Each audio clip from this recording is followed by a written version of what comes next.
Ty, surely people are talking to you about a movie. Yeah, I've got a few guys that are interested in a movie and all that sort of stuff, a life story. But the thing is, I'm too busy with my boxing career at the moment to take much thought. I've got some massive news coming up in the next few days, or next week or so, to announce something. So keep tuned for that. But yeah, I think we've got the rematch for Wilder on as well at some point. And then we've got the two AJ fights. Well, one, and then obviously when I batter him, he'll want a rematch. Who are you going to fight first, Wilder or Joshua? Well, Wilder's got a rematch clause, so I saw he said about taking a payout yesterday. Yeah, he said some newspaper reported that he wanted 10 million to step outside. But, I can imagine him doing that though, because he ain't going to want to fight you again, mate. That was like the most embarrassing moment of his life. Yeah, for sure. But you know, I'm not paying him no money to step aside. I'd rather take his scalp again. I'll beat him in the ring, and that's how I'll get him out of the way. I wouldn't pay him 2 million to step aside. I'd rather give him another battering again. Yeah, because in a way it looks like, in a way it's sort of like if you do that, he can hold that, can't he? Say, oh, he didn't want to fight me again. He paid me to get out. Exactly. I'm going to take him out again for the third time, hopefully end of the year, and then we're going to go into 2021 for the biggest fight in boxing history between two undefeated British heavyweights. Me and AJ, and we're going to battle out for all the gold. That's a bigger fight than Lewis Tyson all day long. Yeah, because we're both undefeated. Me and Wilder was big fight since the 1970s because we were both undefeated champions. And usually, like you get these fighters and they've already been beaten, knocked out. Like Tyson was at the end of his career when he fought Lennox Lewis, and so was Lennox. Lennox didn't fight many times after that. And, you know, there used to be a three-headed monster in this division. It was me, Wilder, and Joshua. And then Ruiz knocked out Joshua, burst that bubble, broke him in.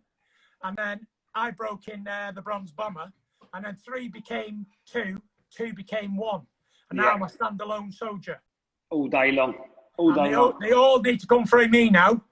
And it's not an easy task because I guard the gate to eternity.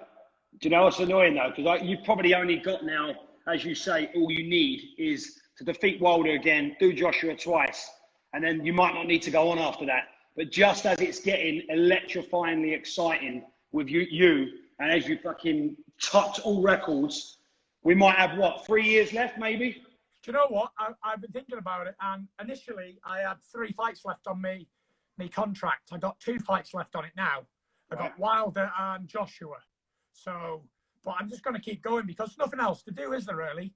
Like for me, I'm 31 years old, fit as a fiddle, in great mental spirits, yeah? I train every day 3-4 times a day for Bants. And it's like, what else am I going to do in my life? So, you know, there's plenty of fights out there for me to beat up on.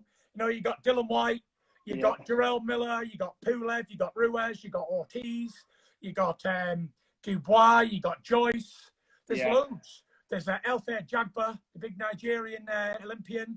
There's Tony Oka, the French Olympic gold medalist. There's so many. Who's the oldest heavyweight, holding a belt, heavyweight world champion of the world? Was that Klitschko? No, it was George Foreman. What age did he get to? I think he was 44 when he knocked out Michael Moorer. Can you imagine if you beat that record and be the oldest heavyweight champion of the world at 45? George Foreman had 10 years out the ring. Oh, my God. From 1978 to 1988. And then he came back and won the world title. He came back and he had about 25 warm-up fights. And then he had 3 world title fights. He lost to Tommy Morrison first. Then he lost to Evander Holyfield. That's 2 world title shots.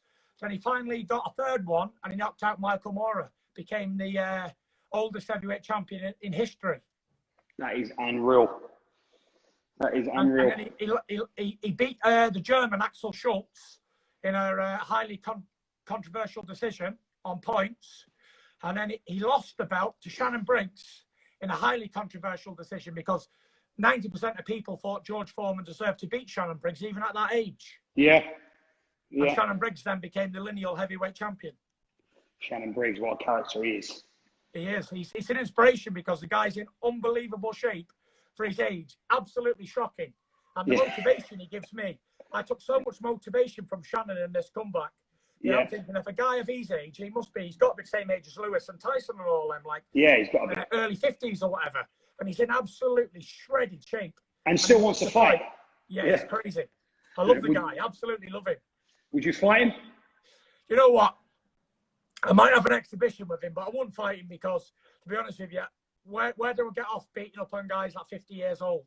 Yeah, no, exactly. You know, I'd love to get in the ring with him and have a move around with him and that, and obviously try and take me out because he's a massive puncher, but it'd be up to me to just slip and slide and move him around, show him a bit of respect. Which there's no one better in the world that does that than you. Tyson, just for the people watching this, for my followers who might be watching, they didn't get involved, they haven't trained, this is what it done for me. The first 2 weeks of lockdown, I didn't really work out. I was being a bit lazy. I was a bit negative. I started doing these lives to make sure I got up and done it. How mentally, and I'm lucky enough to say I don't suffer with mental health issues so much, but I do obviously get down and negative sometimes, like everyone does. When I train, this feeling now that I'm done for the day is the best feeling in the world.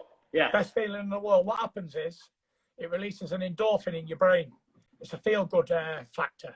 Is that an actual scientific fact? That's a natural scientific fact. Working out and exercising, it releases an endorphin into the brain, which makes you feel good. So when you've done a hard training session or any workout, you feel better afterwards and it starts you off for the day. But with me, after a few hours, that endorphin wears off. So then I've got to release it again and again and again and again.